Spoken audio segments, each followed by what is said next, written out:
What's up, everybody? Welcome to Sit Down. I'm DJ Sixsmith. Special guest in the building, David Njoku, Cleveland Browns tight end. How are you, man? I'm good. How you doing? I'm good. Good. Off season for you. You've been traveling all over the place. You're going back early, though. You're ready for football to start. I'm really excited for to start this journey with this new team. And it should be a pretty awesome year for you guys. For sure. New head coach. Odell's in the building. Obviously, you and Baker had a good thing going. I mean, Yes, what's sir. it been like growing this thing out the last couple of years? Well, obviously starting off with my first year, my rookie year, was kind of tragic. Going 0-16. That's a rough one. Yeah. Not a fun thing to do. But then we bounced back this past season. We went 7-8-1. But definitely a big leap from the past year. And this year we have very high hopes. We're looking to go as far as we can, and that's obviously SB. So we're excited for that. Yeah, should be interesting. So let's wind it back. We're here in New York. You grew up in Jersey. Big family, 1 of 9. So how'd you first get involved with football? Well, I started playing football in like 7th grade, 8th grade. My father did not want me playing ball. He was fighting it all left and right, but I held my ground. I did something that I really wanted to do, and I just kept pursuing it. And you were an athletic kid growing up. I mean, you did track, hoops, football. I ran track. I played football. I played basketball. I wrestled. I did a lot. So what was your second best sport? Definitely track. Yeah. Track. Well, you were national champ. I was national champion in high But how school. was your basketball game? Pretty well. We won states my senior year in Jersey, so that's not an easy task to do. Yeah. So it was fun. And Jersey high school football is just like a different cat. So what was it like playing against some of the best in Jersey? Well, I went to a pretty small school. I grew up in Cedar Grove High School, so it was a small group 1 public school, maybe like 400 kids and everything. So it wasn't too tough, But then I adjusted once I got to Miami, and here I am. And we were talking off camera. I mean, you committed to Rutgers. Your life could have been a lot different if you went to Rutgers. It could have been a lot different. So what happened when you decommitted as a verbal? It was just I was just excited for the offer. You know what I'm saying? You were young at that point. Kid, getting all their attention. I was happy. That Rutgers, my hometown school, was the first to offer me. So I was immediately I was like, you know what? I'm staying here. And after talking with my family, my mentors and everything, I decided to decommit and weigh the options out, and I chose Miami. I mean, Miami is a beautiful school. So for people who haven't been there, there's literally a swimming pool on campus outside. Correct, yeah. So when you think about your time in Miami, what are some of the best memories you have?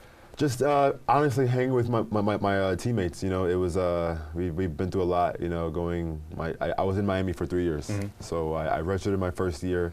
I played here and there my second year, and I just took off my third year. So it was fun, making great relationships with everybody. It was a good experience. And that was Al Golden, Mark Richter, right? Al Golden, Larry Scott, then Mark Richt, yes. So yeah, you had a couple of guys in there. It was quite interesting. Definitely not the typical college experience, right. That's for sure. At a place where tight ends have come over and over and over again. So what was the biggest thing you learned while you were playing football there?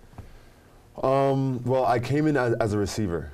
I came in as a big receiver, and then I went to linebacker for a day and a half, 2 days, and I told Coach Golden, I was like, look, if I don't go back to the offense side, I'm transferring. I'm leaving here.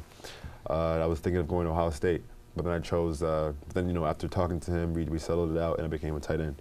And I thought it was interesting. I wanted to pursue it, and here I am. I can't believe he put you at linebacker, and the fact that you did it for a day. That's still a soft topic. What I'm saying? I don't want to talk about it too much. It still hurts my heart a little bit. You were a first-round pick in the NFL draft, and Al Golden wants you to play linebacker. That's insane. Yeah. And so you held your ground, though. And again, that's another important decision for you, because if you're like, you know what, Coach, I'll do this, could have changed your life again. 100%.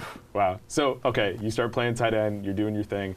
Take me back to draft day, because I thought, as a Giants fan here, I thought the Giants maybe were going to select you, and the Browns are in the mix there in the first round. So who were a couple of teams in the mix, and what do you remember about that night? Honestly, just because I was young and I left my junior year, I got drafted at 20 years old. So when at the combine, I was talking to everybody. Every team was trying to find information.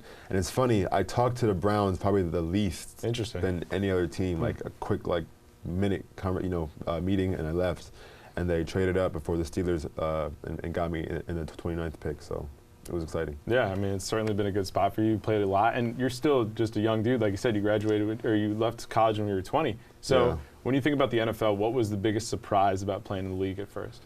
Well, everyone's a professional. It wasn't as easy doing what I did in college than in the pros. Everyone, it's faster. Everyone's smarter, and it's just. it's tougher. It's tougher. So, but it was a fun process. You know, my first year, second year, and here I am going to my third year. And I mean, you're playing against some tough defenses in the AFC North: Steelers, Ravens. I mean, especially the Baltimore situation, like Cleveland, Baltimore going forward. That's going to be a lot of fun to watch. So, what's it like playing the Ravens? Like, take me back end of last season. Like, that was a tight game. Wow. Lamar, Baker. I mean, what was that like for you? It was very intense. Very intense. Definitely a fun game that we definitely should have won. You know, but you know, obviously, you know what happened. So. Yeah, it was very heated. You know, the fan base is crazy. We had a bunch of our fans there as well, and we were going back and forth. And you know, obviously, you got to give credit to them. They ended up with the win. I mean, you guys have some pretty crazy fans too. I mean, you've had the Jersey high school fans, Miami fans. Are Cleveland fans just a whole different breed? Yeah. Cleveland Brown fans are diehard for sure, and I definitely mean that. You know, my first year. Obviously, things weren't going the way we wanted to go, and we were struggling, and the fans still came to every game, you know, stronger than ever. So I definitely have much respect and love for them. Yeah, I don't know how many other fan bases are coming for an 0-16 team. I mean, it was tough. It was tough. Definitely. So you had Daniel Fells in your locker room last year. What'd you learn about Derek Fells? I should say. What'd you learn from him? So much. You know, he's a really close person to me. He taught me so much, you know, on and off the field. And he's a great father, teammate, and husband. You know, he really has great morals, and I truly respect that for him. And how about Jarvis Landry too? I mean, there's a guy that just kind of comes into that room and takes control. Right, so Jarvis, what was it like with him? Great. You know, Jarvis is a great leader, great person, great role model. You know, he has such great how you say. Like his competitiveness is very influential, and it rubs up on all of us, as you probably saw on Hard Knocks. You know, he has a great passion and heart for the game, and it's something that we need for sure. Yeah, and Baker Mayfield, certainly another guy with passion. You know, so same with that. What's been like developing that relationship, and what makes him a different type of quarterback? You played with good quarterbacks over the years, but what makes him special? I'd say his mentality. You know, he's not afraid to check anybody. You know, our team, the other team, he wants to win, and he'll do anything that it takes to win. So I look back at your Instagram. I see you training with Odell last year. You know, you guys are just hanging out in LA. It's become the thing in the NFL. Now he's your teammate. So where were you when you found out the news, and how crazy was it when you found out? I was actually in Los Angeles. I had a feeling, you know, a week prior, but when it happened, I was very happy. We traded Jabril Peppers, who's a close friend of mine, but you know, it's business, and I was happy that we got him, and now it's time to make a run. And Olivier Vernon too in the mix. That's a good guy to have on your defense. Yeah, and another Miami guy too. Yeah, I'm very excited for that as well. Definitely. And so thinking about you off the field, Nigerian family, not a lot of Nigerian guys in the NFL. So what does that mean to you? I'd say we're making a run for it. Yeah, who are the other guys you got right now? Emmanuel Ogba, Larry Ogunjobi.